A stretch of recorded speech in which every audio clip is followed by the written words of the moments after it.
I still remember the night my mom told me to leave. It wasn't some heated argument or a sudden outburst. No, it was calm, planned, almost rehearsed. That made it worse. I was 19, fresh out of high school, working part-time at a grocery store while saving for college. My dad had died when I was 12, and for a long time, it was just mom and me. We weren't rich, but we made it work. Pizza on Fridays, late-night movie marathons, inside jokes. We were a team. But that all changed when Steve came along. He was charming at first, the kind of guy who always had a smile and a story ready. Mom met him at the bank where she worked, and within months, he was practically living with us. I didn't mind at first. Mom deserved happiness, but something about Steve always felt off. He'd make little comments. You should be more of a man, or back in my day, kids your age already paid rent. He said it like a joke, but the look in his eyes wasn't funny.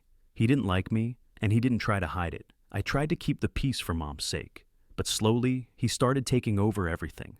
The TV remote, the fridge space, even how Mom talked to me. It went from, "Hey honey, can you take out the trash?" to, "Steve thinks you should be more responsible. Steve thinks. Steve says. Steve wants." One night, I came home from work and found all my stuff packed in boxes by the front door. I froze. "Mom, what's going on?" She couldn't look me in the eyes. "Honey, Steve and I think it's time you learn to live on your own." "What? I'm working part-time. I can't even afford rent." Steve stepped out from behind her, arms crossed. "You'll figure it out. You're a grown man now. Time to stop freeloading." "Freeloading?" I snapped. "I pay for groceries half the time, and I've been saving for college." He smirked. "Then you'll have no problem finding your own place." I looked at my mom, hoping she'd defend me. She didn't. Tears blurred my vision. "You're seriously letting him do this?" she whispered. "It's for the best, sweetheart. Steve says it's the only way you'll grow." That was it. That was the moment I realized my mom had chosen him over me. I grabbed my boxes, walked out, and didn't look back, even though every step felt like my heart was cracking. The first few nights were hell. I slept in my beat-up Honda Civic behind the grocery store where I worked. Showers came from the gym. Meals were whatever I could afford from the dollar menu. My coworkers noticed something was wrong, but I kept it vague. Just working through stuff, I'd say. The truth was too humiliating. Eventually, my manager, Martha, found out I was living in my car. She didn't say much, just tossed me a spare key after closing one night and said, "There's a spare couch in the break room. Don't tell corporate." I could have cried. For the first time in weeks, I slept without worrying about someone calling the cops on me. A month later, she helped me find a tiny studio apartment above a laundromat. It wasn't much, but it was mine. I got a second job doing deliveries to keep up with rent. Days blurred into nights, but for the first time, I started feeling free. No more walking on eggshells, no more Steve thinks. Still, I missed my mom. I called a few times, but she stopped picking up and after Steve answered once and said, "She doesn't want to talk to you until you grow up." That line burned itself into my brain. So I decided to prove him wrong. Over the next few months, I worked non-stop. Grocery shifts during the day, delivery runs at night. I barely slept, but I saved every dollar I could. When my old laptop finally died, I used the last of my savings to buy a used one and started learning basic coding online. I'd always loved tech. My dad used to fix old computers for fun, and I guess some of that rubbed off on me. I watched tutorials between shifts, practiced building websites, and joined online freelancer forums. At first, no one hired me. I was just some kid with no experience. But then, I landed my first $100 gig, making a website for a small bakery. It wasn't much, but it felt like winning the lottery. That one job led to another, then another. I learned fast, built a portfolio, and soon realized I was making more from freelance gigs than both my day jobs combined. By the end of the year, I quit the grocery store, rented a slightly better apartment, and started a small web design business. I didn't have much, but I had earned every bit of it, on my own. No Steve thinks needed, but life has a funny way of coming full circle. About a year after my mom kicked me out, I was sipping coffee in my small home office when my phone buzzed. Unknown number. "Hello? Hey, is this Tyler?" a voice said, low and uncertain. "Yeah, who's this?" It's Steve, your mom's husband." I froze. I hadn't heard that voice in over a year. He cleared his throat. Look, I know this is awkward, but I heard you're running some kind of web business now. Yeah, why? He sighed.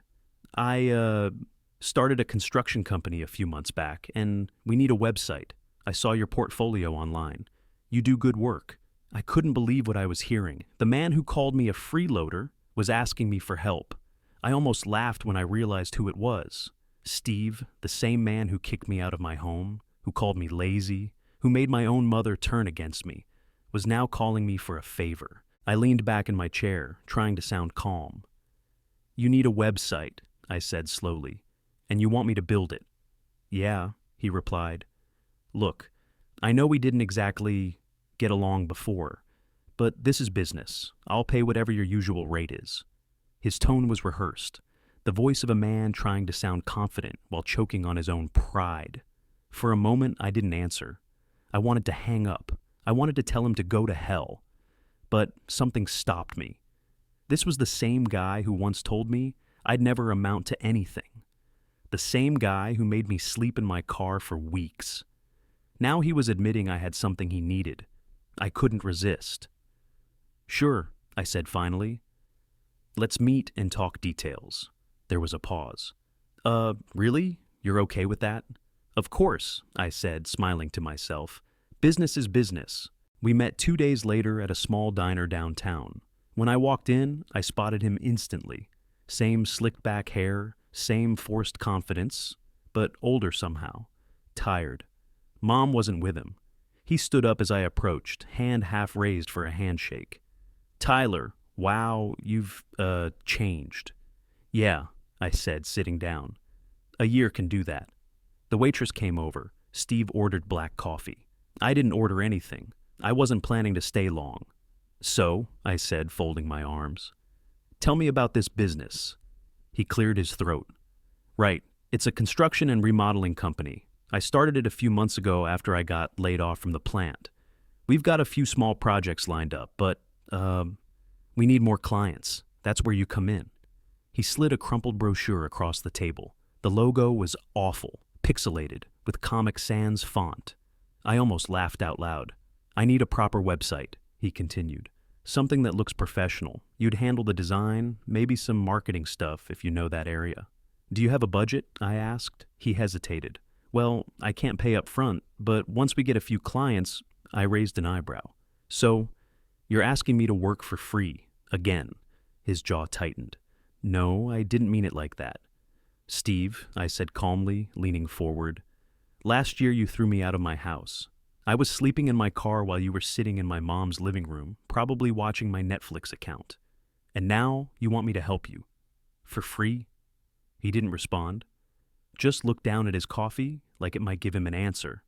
Finally he said, Look, I screwed up, okay?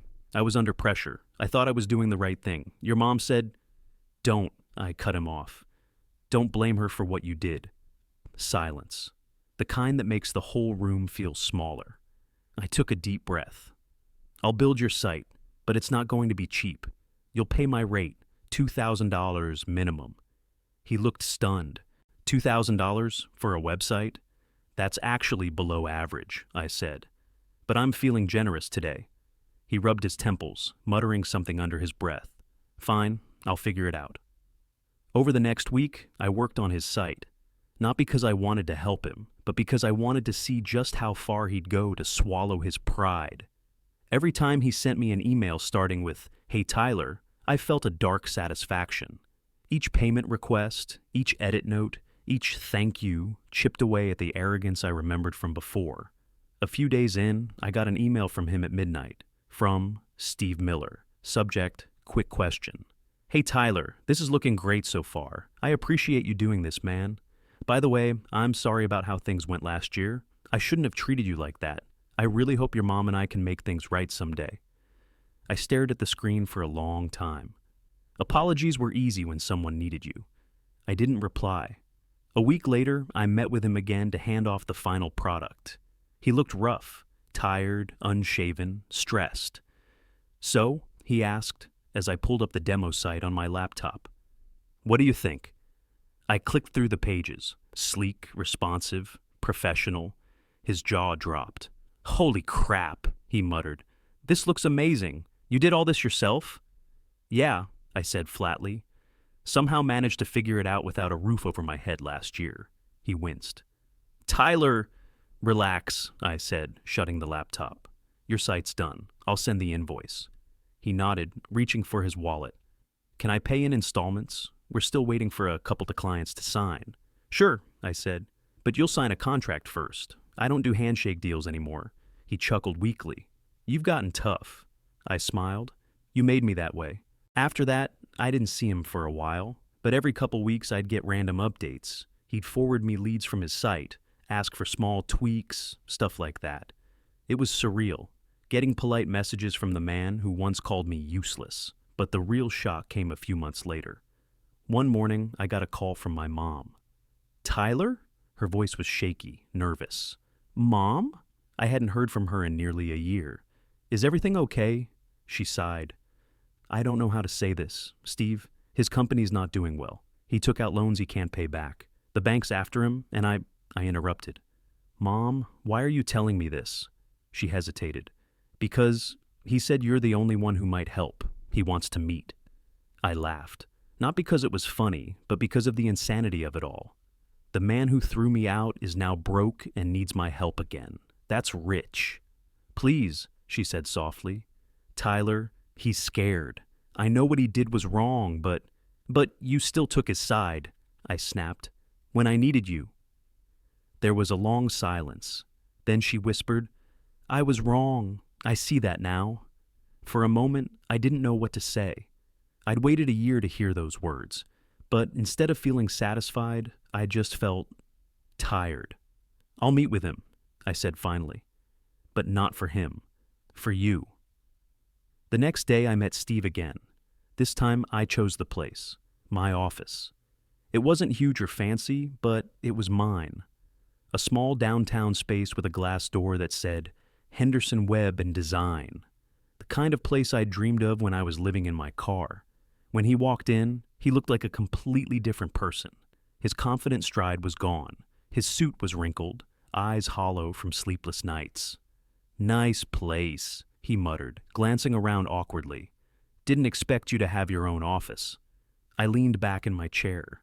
"You didn't expect a lot of things about me." He swallowed. "Look, I know you're busy, but I really need help. The business tanked. Clients backed out. The website's great, but we can't get enough traffic. I'm drowning here." "So what are you asking for exactly?" I said evenly. He hesitated. "I was hoping maybe you could handle our marketing, social media, ads, maybe help me get some clients through the site." I stared at him for a few seconds, letting the silence do the talking. "Steve," I said finally, "you understand that kind of work isn't cheap, right?" He nodded quickly. "Yeah, I know, but I can't afford to pay you right now. Maybe a partnership. I give you a percentage of every project we land." I tilted my head. "You're asking me to go into business with the man who kicked me out of my home?" He sighed. "I know how that sounds, but I'm desperate. I messed up. I said things I shouldn't have said. You didn't deserve what happened, Tyler. That last part caught me off guard. I'd imagined hearing an apology 100 times, but never thought it would sound this defeated." He looked down. "Your mom was right. You're a good kid. You worked hard. I see that now." My throat tightened for a moment, but I kept my voice steady. "Does Mom know you're here?" "She does," he said quietly. "She wanted to come, but I told her not to. She's ashamed." I nodded slowly. "She should be." He didn't argue. I stood up, walked to the window, and stared out at the street below. For a year, I'd carried this mix of anger and hurt like a weight around my neck. And now, the man who caused it all was standing in front of me, asking for my help again. But this time, I held all the power. It should have felt good. It didn't. I turned around.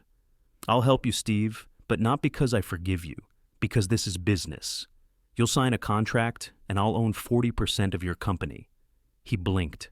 40%? That's almost half. "That's the price of experience," I said. "You need clients, I can bring them, but you don't get to ask for mercy. Not anymore. He stared at me, torn between pride and survival. Finally, he nodded. Okay, deal. Over the next month, I went all in. I revamped his brand, optimized his website for search, ran targeted ads. Within weeks, he started getting calls, real clients, solid contracts. His crew went from 2 guys and a pickup to 5 employees and steady work.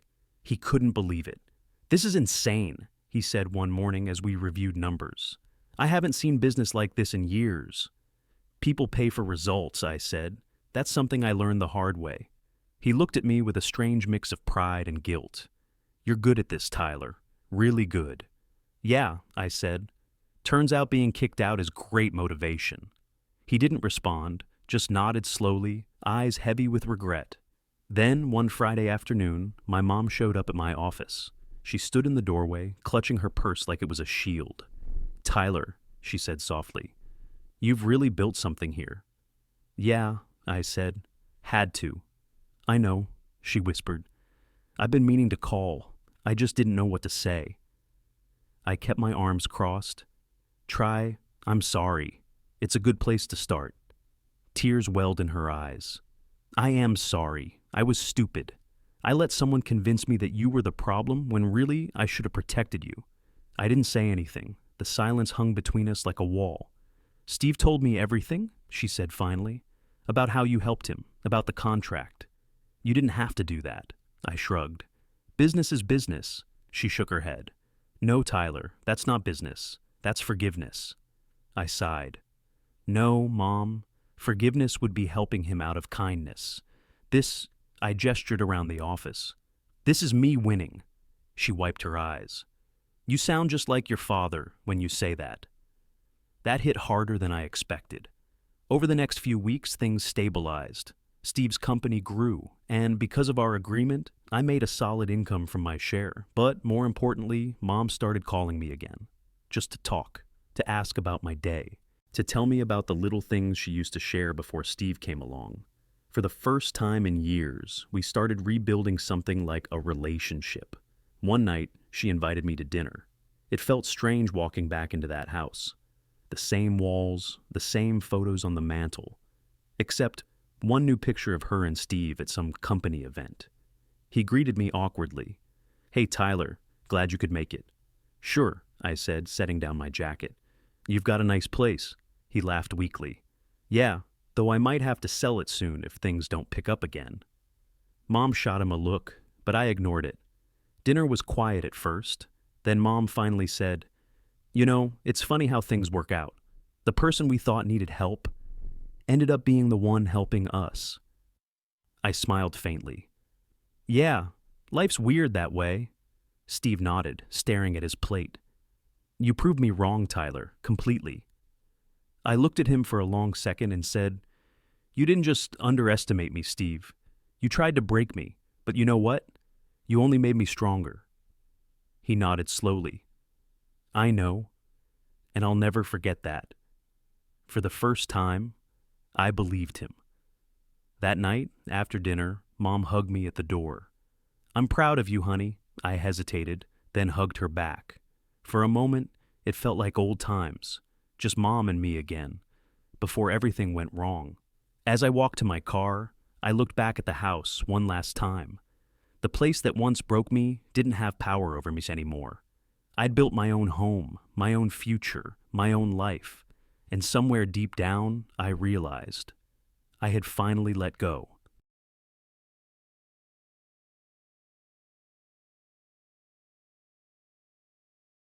A year later, I barely recognized my own life. My company had grown fast, too fast, honestly.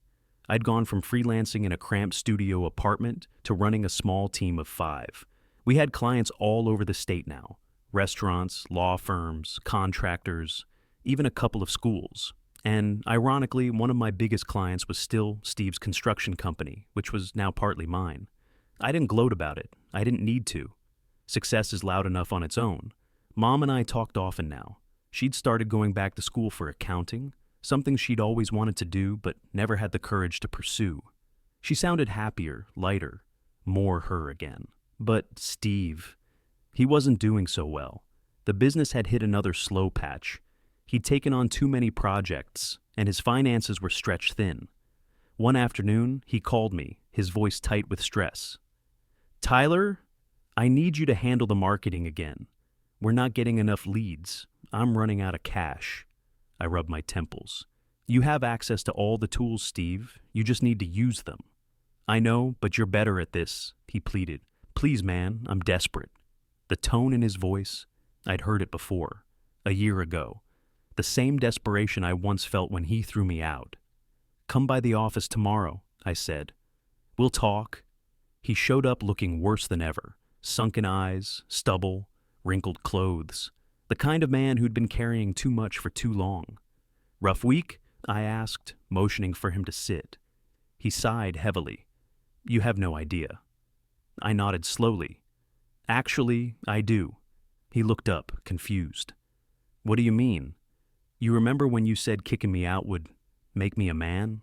I said quietly. "You thought struggle builds character, as long as it wasn't your struggle." He looked down, ashamed. "I slept in my car for weeks," I continued. $8 menu meals, showered at the gym, and worked 3 jobs. You wanted me to grow up? I did. Now, you're the one who needs saving." He swallowed hard. "You're right, I deserve that." I studied him for a moment. "You do. But I'm not going to kick you while you're down, Steve. I'm not you." He looked up, surprised. "I'll handle the marketing," I said. "We'll get the company back on track. But there's one condition." He straightened up, wary. "What condition?" "You step down, fully. Hand over the company to Mom." He blinked.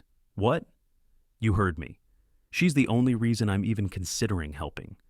She supported you for years, even when you didn't deserve it. It's time she got something back." He stared at me for a long time, and for the first time since I'd known him, I saw tears in his eyes. "She deserves it," he whispered finally. "You're right." 2 weeks later, the papers were signed. My mom became the official owner of Miller Home Renovations, and I rebranded the company under a new name, Henderson & Co. Design plus Build. She was nervous at first, said she didn't know how to run a business, but with a bit of help, she picked it up fast. She handled the finances, Steve stayed on as a project manager, and I oversaw the marketing and tech. It wasn't just a family business, it was a second chance. Months passed. The company grew stronger than ever. Our relationship slowly healed, and for the first time, everything felt balanced. Then one Friday evening, Mom invited both of us to dinner again, a tradition we'd quietly revived. When I walked in, I noticed something different. The tension that used to hang in the air between us was gone. Steve greeted me at the door, wearing a clean shirt and a humbled smile. "Hey, Tyler, thanks for coming." "Of course," I said, shaking his hand. "How's work?" He chuckled softly. "Busy, but good. Feels, different now, working for someone I respect." I raised an eyebrow. "You mean Mom?" He grinned faintly. "Yeah, and you." We sat down for dinner, laughter, stories, and a lightness I hadn't felt in years. At one point, Mom looked between us and said, "You two came a long way from where we started." Steve nodded. "Yeah, guess life has a funny way of teaching humility." I smiled. "And karma has perfect timing." After dinner, I stepped outside to leave, and Steve followed me onto the porch. He hesitated before speaking. "I wanted to thank you, Tyler, not just for helping with the business, but for everything." I turned to him. "You don't need to thank me, just don't waste this chance." He nodded. "I won't. You taught me something I should have learned years ago, that being a man isn't about control, it's about taking responsibility." For a second, I saw the sincerity in his eyes, the kind I used to wish for when I was a kid, before everything went wrong. "Take care of Mom," I said. "That's all I ask." "I will," he promised. A few weeks later, I was cleaning up my office late one night when I found an old photo buried in a drawer. Me and Mom at the beach, years ago, before Steve ever came along. We were laughing, covered in sand, sunburned and happy. For the first time in a long time, I smiled without any bitterness behind it, because I realized something. All the pain, all the nights I thought I'd never make it, they weren't curses. They were the fire that forged me. If Steve hadn't kicked me out, I never would have built the life I have now. I never would have learned what I'm capable of. I didn't just survive, I thrived. And now, every time I walk into the office with my name on the door, I remember the kid who slept in his car, the boy who lost everything, and built it all back from nothing. That kid finally made it home. Epilogue, short narration wrap-up. A few months later, our company was featured in a local business magazine. The headline read, "Family Business Overcomes the Odds, from Homeless to CEO." Mom framed the article and hung it in the office lobby. Steve looked at it one morning, then turned to me with a half smile. "You really did it, kid." "We did," I said. "But mostly, yeah, I did." He laughed. "Fair enough." I looked around, my mom smiling at her desk, the team chatting in the background, the hum of work filling the air, and realized that for the first time in years, I wasn't angry anymore, because revenge fades. But success, real, earned success, lasts. And sometimes, the best revenge is simply becoming everything they said you couldn't.